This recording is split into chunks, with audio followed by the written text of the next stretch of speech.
दोस्तों, जो आज की हमारी कहानी है ना, बड़ी ही जबरदस्त होने वाली है। आज मैं आपको पंजाब प्रदेश की एक घटना सुनाता हूँ।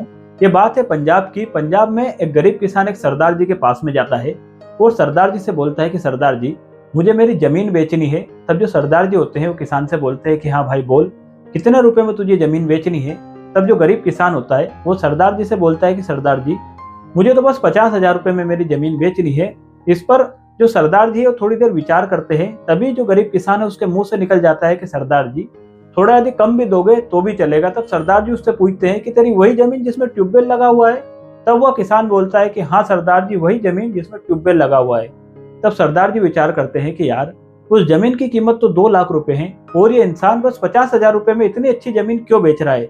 तब जो सरदार जी होते हैं उस किसान से पूछते हैं कि भाई, तेरी जमीन की कीमत तो ज्यादा है, तो तू उस जमीन को मात्र 50,000 रुपए में क्यों बेच रहा है। तब वो जो गरीब किसान है वो सरदार जी को बोलता है कि सरदार जी, मुझे मेरी लड़की की शादी करनी है, मेरी बिटिया का विवाह है और मेरे पास में कोई भी व्यवस्था नहीं है और ये मेरी बहुत बड़ी मजबूरी है और इसी मजबूरी के कारण मुझे मेरी जमीन बेचनी पड़ रही है और मुझे 50,000 रुपए की सख्त जरूरत है, इसलिए मजबूरी के चलते ये जमीन में 50,000 रुपए में बेच रहा हूँ।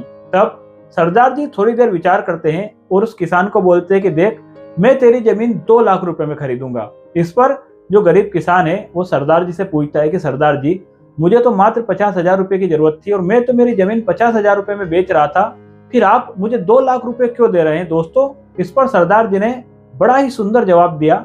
सरदार जी ने कहा कि देख भाई, मैं जमीनें खरीदता हूँ, लोगों की मजबूरियां नहीं खरीदता। और यदि आज मैंने तेरी मजबूरी खरीदी, मैंने तेरी मजबूरी का फायदा उठाया, तो कल वो परमेश्वर, वो परमात्मा मेरी मजबूरी का भी फायदा उठाएगा। दोस्तों, इसके बाद जो सरदार जी होते हैं उस गरीब किसान को गांव के चौक में ले जाकर खड़ा कर देते हैं और सारे गांव वाले को इकट्ठा करते हैं और सबसे बोलते हैं कि भाई, जो भी जितनी भी इस गरीब किसान की मदद करना चाहे मदद कर सकता है और बाकी की इस गरीब किसान की मदद मैं करूंगा।